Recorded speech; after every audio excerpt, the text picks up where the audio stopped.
De grandes nouvelles proviennent de Maranello, et il semble que Ferrari ait décidé d'adopter une stratégie audacieuse pour les saisons à venir. La saison 2025 pourrait s'avérer cruciale, mais tous les regards se tournent vers les changements monumentaux prévus pour 2026. Ainsi, Ferrari mise-t-elle sur le long terme ou parviendra-t-elle à être compétitive dès maintenant tout en se préparant pour l'avenir? La course pour construire la prochaine génération de voitures de Formule 1 a officiellement débuté le 1er janvier 2020.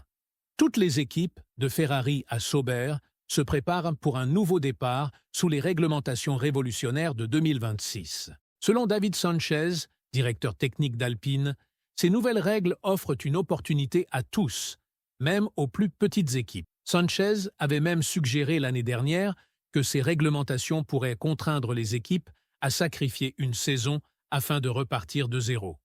Cela signifie que les équipes doivent jongler entre deux projets majeurs, la voiture 2025 et le Challenger 2026. La question essentielle est de savoir comment répartir les ressources entre ces deux projets sans prendre de retard.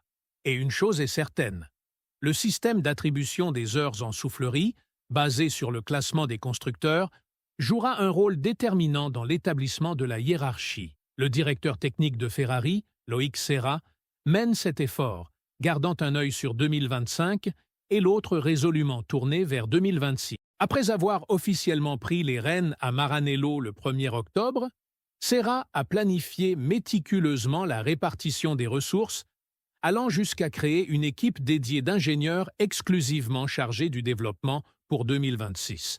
Une démarche qui montre à quel point Ferrari prend cette transition au sérieux. Pour l'instant, cependant, la priorité à Maranello reste claire. La saison 2025. Ferrari dispose de 900 heures en soufflerie pour la première moitié de l'année, grâce à sa deuxième place au classement des constructeurs lors de la saison précédente. Pour mettre cela en perspective, Ferrari bénéficie de 60 heures de plus que McLaren, mais de 60 heures de moins que Red Bull.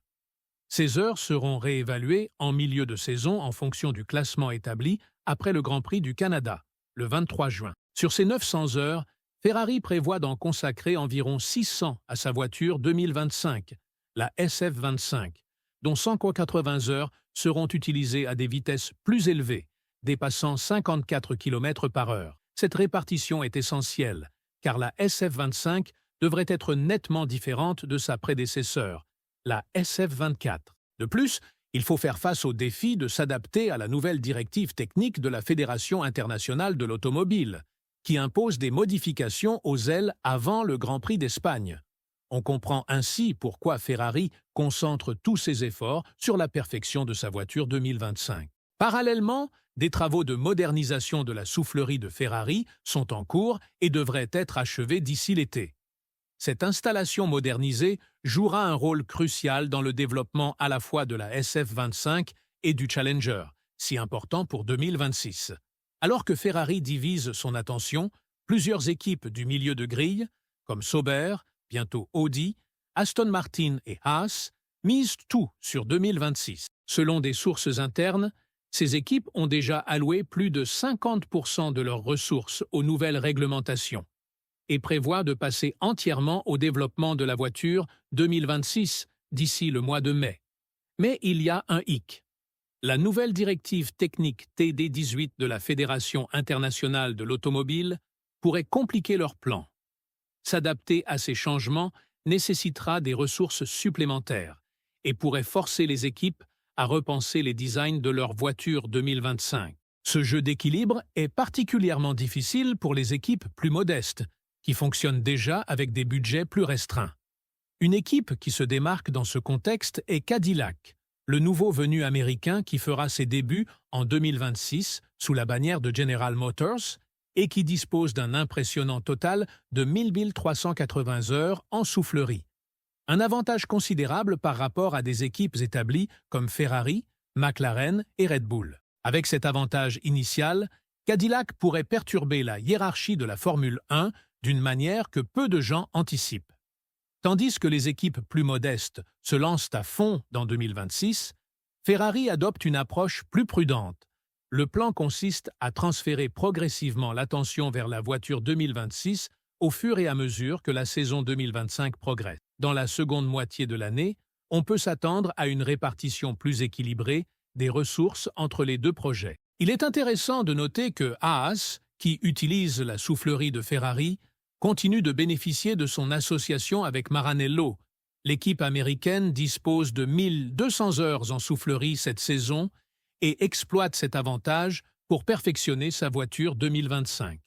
Parallèlement, Ferrari a décidé de ne pas utiliser son nouveau design de suspension avant à barre de traction pour la saison 2025, indiquant ainsi une approche, pour le moment, plus conservatrice en matière d'innovation. Le débat actuel sur les réglementations de la Fédération internationale de l'automobile a suscité des critiques de divers horizons. Certains estiment que l'accent mis par l'instance sur les directives techniques et les sanctions détourne l'attention de problèmes plus urgents, comme un calendrier de course en constante expansion pouvant atteindre jusqu'à 26 épreuves. Pilotes et équipes subissent une pression immense, tant sur le plan physique que mental. Même la stratégie de développement de Ferrari est influencée par ces facteurs externes, puisque l'équipe doit concilier la nécessité de rester compétitive en 2025 avec l'objectif à long terme de dominer sous les règles de 2026.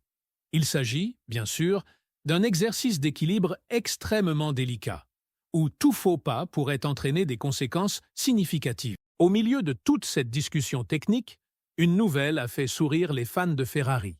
Le septuple champion du monde Lewis Hamilton a récemment déclaré qu'il considérait Ferrari comme une puissance potentielle dans les années à venir. Bien qu'il soit peu probable que Hamilton change d'équipe à ce stade de sa carrière, ses propos reflètent le respect et la reconnaissance dont jouit Ferrari dans le monde de la Formule 1. La vision de Hamilton renforce également le récit global. Ferrari dispose des moyens, du talent et de l'héritage nécessaires pour réussir. La question est de savoir s'ils parviendront à exploiter ces atouts pour relever les défis à venir. Hamilton semble sincèrement enthousiasmé à l'idée d'être chez Ferrari et, franchement, qu'il soit le principal prétendant au championnat des pilotes ou non, l'essentiel est qu'il décroche quelques victoires. Imaginez gagner une course avec McLaren, Mercedes et Ferrari. C'est le genre d'exploit qui cimentera votre héritage en tant que pilote pour certaines des équipes les plus emblématiques de l'histoire de la Formule 1. Un exploit dont peu de pilotes peuvent même rêver. Même Johnny Herbert ne peut dissimuler son enthousiasme, prédisant que l'arrivée de Hamilton déclenchera une saison riche en moments mémorables. Il y aura tant d'histoires magnifiques cette année avec Lewis Hamilton chez Ferrari et toute l'excitation que cela suscite. Herbert a même affirmé que c'était le scénario parfait pour le septuple champion du monde, qui, à 40 ans, n'est pas dans l'équipe uniquement pour profiter de la course, mais est résolument concentré sur l'idée de faire l'histoire en visant un 8e titre mondial qui battrait tous les records. Selon Herbert, la soif de grandeur de Hamilton n'a jamais été aussi forte. Quand on a l'un des meilleurs pilotes que nous ayons jamais vu en Formule 1, comme Lewis Hamilton, on espère que tout s'alignera pour lui. Il a déclaré être très motivé, mais la grande question demeure. Hamilton parviendra-t-il à rompre la disette de titres de Ferrari, qui remonte au triomphe de Kimi Räikkönen en 2007? Les tifosi sont désespérés de retrouver la gloire, et avec l'amélioration constante de Ferrari au cours des 2 dernières saisons, nombreux sont ceux qui croient sincèrement que 2025 pourrait être leur année. Herbert a également souligné l'importance de la remise à zéro hivernale de Hamilton, insistant sur le fait qu'il est crucial pour un pilote de son calibre de se ressourcer avant le rythme effréné d'une nouvelle saison. D'après ce que Hamilton a déclaré jusqu'à présent, sa motivation ne fait aucun doute. Bien entendu, un grand point d'interrogation plane sur le Challenger 2025 de Ferrari avec le nouveau châssis prêt à faire ses débuts. Le premier véritable test pour Hamilton aura lieu lors des essais de pré-saison. L'équipe italienne a réalisé des progrès constants, réduisant l'écart avec Red Bull et McLaren, mais la véritable évaluation sera de savoir à quel point la voiture sera compétitive dès le départ. En regardant vers les saisons 2025 et 2026, il est clair que Ferrari joue sur le long terme. La stratégie à double objectif de l'équipe peut sembler risquée, mais elle souligne également leur engagement à rester compétitif à court terme, tout en bâtissant une base solide pour l'avenir. Que pensez-vous de la stratégie de Ferrari? Parviendront-ils à concilier les exigences de 2025 tout en se préparant à une percée en 2026? Faites-le nous savoir dans les commentaires ci-dessous. Et, si cela vous plaît, n'oubliez pas de liker et de vous abonner.